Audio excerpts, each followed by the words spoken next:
자, 우리는 성경의 복음에 관해서 계속 말씀을 나누고 있습니다. 성경에서 말하는 복음은 무엇인지에 대한 얘기를 계속 해오고 있습니다. 성경에서 말하는 복음은 예수님이 그리스도다. 이것이 성경에서 말하는 복음이고, 성경은 그 복음을 믿게 하기 위해서 기록됐다고 얘기했습니다. 예수님을 그리스도로 믿게 하기 위해서 기록되었고, 그렇게 믿으면 구원을 받고 영생을 얻는다고 얘기하고 있습니다. 예수님께서 그리스도, 즉 기름 부음 받은 자로 믿으라는 거죠. 예수님을 기름 부은 참된 왕, 사단을 이긴 참된 왕, 죄를 해결하는 참 제사장, 하나님 떠난 문제를 해결하는 참 선지자로 믿으라는 거죠. 예수님께서 우리 인생의 모든 근원뿐만 아니라 모든 문제를 해결하신 그리스도라고 믿으라고 하는 것이죠. 예수님께서 십자가와 부활로 그 모든 일을 완벽하게 이루셨다고 믿으라고 하는 것이죠. 즉 예수님께서 내 인생의 모든 문제를 그 십자가상에서 다 끝냈다고 믿으라고 하는 것이죠. 그렇게 믿으면 영생을 얻는다. 이게 성경의 기록의 목적입니다. 우리는 이 말이 어떤 의미가 있는지를 지금까지 쭉 풀어왔습니다. 먼저 그리스도를 설명했고, 그 다음에 예수님에 관해서 설명했고, 그 다음에 예수가 그리스도라고 하는 것이 어떤 의미인지 설명을 했고, 이제 예수를 그리스도로 믿는 믿음이 무엇인지를 설명을 쭉 해왔습니다. 그래서 참된 그 믿음을 가진 자에게 구원이 있음을 지난 시간까지 설명을 했고, 그 다음에 진실로 이 믿음을 가진 것은 다 끝났다고 믿는 것이다 라고 하는 부분들까지 언급을 했습니다. 자, 이번 시간하고 다음 시간에는 그럼 우리가 정말로 이제 예수를 그리스도로 믿는 자가 되었다라고 하는 전제하에 그럼 우리는 어떻게 살아야 되는가? 그 질문을 한번 던져보고 얘기를 좀 드리도록 하겠습니다. 사실 믿는 자의 삶에 관해서는 해야 될 일들이 굉장히 많아 보입니다. 서신서에 보면 대부분 교회들을 대상으로 편지를 쓴 내용들입니다. 그 내용들을 보면 이거 해라, 저거 해라, 이거 하지 마라, 저거 하지 마라 라고 하는 내용들이 너무 많아요. 어떤 행해야 될 가지수, 행하지 말아야 될 가지수만 뽑아본다고 하더라도 이게 산더미처럼 많을 겁니다. 가히 그것을 지켜내지 못할 것 같습니다. 심지어는 새로운 율법을 받은 양 그렇게 부담스러울 수 있을 것 같습니다. 하지만 우리는 그 원리만 안다고 하면 어떻게 보면 굉장히 간단할 수 있다 이렇게 생각을 합니다. 자, 믿는 자의 삶 어떻게 설명할 수 있겠습니까? 이렇게 한번 좀 설명을 좀 드려보도록 하겠습니다.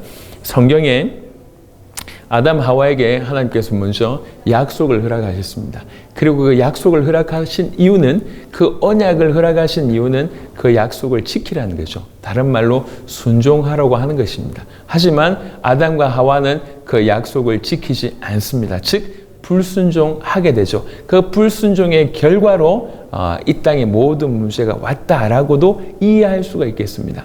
그래서 아담과 하와는 불순종으로 말미암아 이 모든 문제를 오게 한 장본인이 되었고, 100% 온전히 순종하신 분으로 우리 주님께서 이 땅에 오셨습니다. 그래서 우리 주님 이 땅에 오셔서 십자가에 죽기까지 복종하셨습니다. 불순종으로 말미암아 모든 것을 들어온 것을 주님의 완전 순종함으로 말미암아 그 상황을 완전히 역전시키게 된 것입니다. 이래놓고 우리에게 다시 한번 새로운 언약을 주시는 겁니다. 예수가 그리스도라고 하는 새로운 언약을 주셨는데 이것은 마치 아담과 하와가 받았던 상황하고 똑같은 상황이라고 얘기할 수가 있습니다. 아담과 하와가 행위 언약을 받았던 것처럼 지금 우리는 똑같은 언약을 받았습니다. 뭘 요구하고 있냐? 순종을 요구하시는 겁니다. 자, 인간이 불순종하고 있음에 대해서 성경에 먼저 좀 잠시 훑어보면 창세기 3장 11절에 이르시되 누가 너의 벗었음을 너에게 알렸느냐? 내가 너에게 먹지 말라 명한 그 나무 열매를 네가 먹었느냐? 불순종한 모습 이후에 우리 하나님께서 이렇게 정확하게 따져 물으시는 그런 장면으로 보입니다. 호세아 6장 7절에 그들은 아담처럼 언약을 어기고 거기에서 나를 반역하였느니라. 언약을 어기고 반역했다고 분명히 명확하게 말씀하셨습니다. 사사기 2장 20절에는 여호와께서 이스라엘에게 진노하여 이르시되 이 백성이 내가 그들의 조상들에게 명령한 언약을 어기고 나의 목소리를 순종하지 아니하였은즉, 하나님께서 이스라엘 백성들에게 늘 하는 얘기 중에 하나가 뭐냐면 순종하지 않는다라고 하는 말씀을 늘 하셨습니다. 로마서 10장 16절에 그러나 그들이 다 복음을 순종하지 아니하였도다. 이사야가 이르되 주여 우리가 전한 것을 누가 믿었나이까 하였으니. 로마서 10장 3절에 하나님의 의를 모르고 자기 의를 세우려고 힘써 하나님의 의에 복종하지 아니하였느니라. 순종하지 않고 복종하지 아니함을 책망하고 있습니다. 에베소 2장 2절에 그때 너희는 그 가운데서 행하여 이 세상 풍조를 따르고 공중의 권세 잡은 자를 따랐으니, 그러면서 곧 지금 불순종의 아들들 가운데서 역사하는 영이라. 뭐라고 정의했냐면 불순종의 아들들이라고 하는 표현으로 정의했습니다. 베드로전서 2장 8절에 또한 부딪히는 돌과 걸려 넘어지게 하는 바위가 되었다 하였느니라. 그들이 말씀을 순종하지 아니함으로 넘어지나니 이는 그들을 이렇게 정하신 것이라. 순종하지 아니하여서 넘어졌다고 얘기합니다. 요한복음 3장 36절에 아들을 믿는 자에게는 영생이 있고 아들에게 순종하지 아니하는 자는 영생을 보지 못하고 도리어 하나님의 진노가 그 위에 머물러 있느니라. 믿는 자와 순종하지 않는 것이 대비되고 있습니다. 믿는 자 다음에는 믿지 않는 자가 나와야 되는데 믿는 자 다음에 순종하지 않는 자가 나왔어요. 즉 순종하지 않는 것이 믿지 않는 것이라고 하는 것이죠. 인생들은 불순종했습니다. 첫사람 아담과 하와 때부터 불순종을 했습니다. 그게 불순종의 역사입니다. 불순종 때문에 계속 넘어졌다고 성경은 얘기하고 있습니다. 그 일에 그런 상황 가운데 이 모든 하나님의 말씀을 100% 온전히 순종하신 분이 그리스도이신 예수십니다. 히브리 5장 8절 9절 그가 아들이시면서도 받으신 고난으로 순종함을 배워서 온전하게 되셨은즉 자기에게 순종하는 모든 자에게 영원한 구원의 근원이 되시고, 그가 순종하셨기 때문에 자기에게 순종하는 모든 자의 구원의 근원이 된다고 얘기하십니다.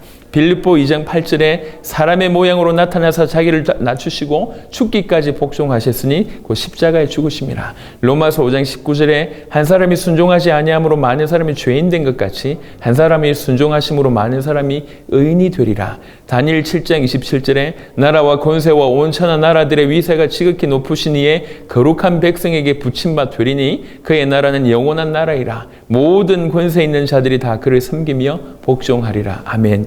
에베소 1장 22절에 또 만물을 그의 발 아래에 복종하게 하시고 그를 만물 위의 교회의 머리로 삼으셨느니라. 그가 온전히 복종하시고 순종하셨기 때문에 그를 순종하는 자의 구원의 근원이 되실 뿐만 아니라 모든 만물이 그 앞에 복종할 수밖에 없는 일들이 벌어진 것입니다. 인간은 불순종하고 우리 주님은 완전한 순종으로 당신에게 순종하는 자의 구원의 근원이 되신 것입니다. 자, 다음 시간에 연이어서 믿는 자의 삶에 대해서 조금 더 구체적으로 설명드리도록 하겠습니다.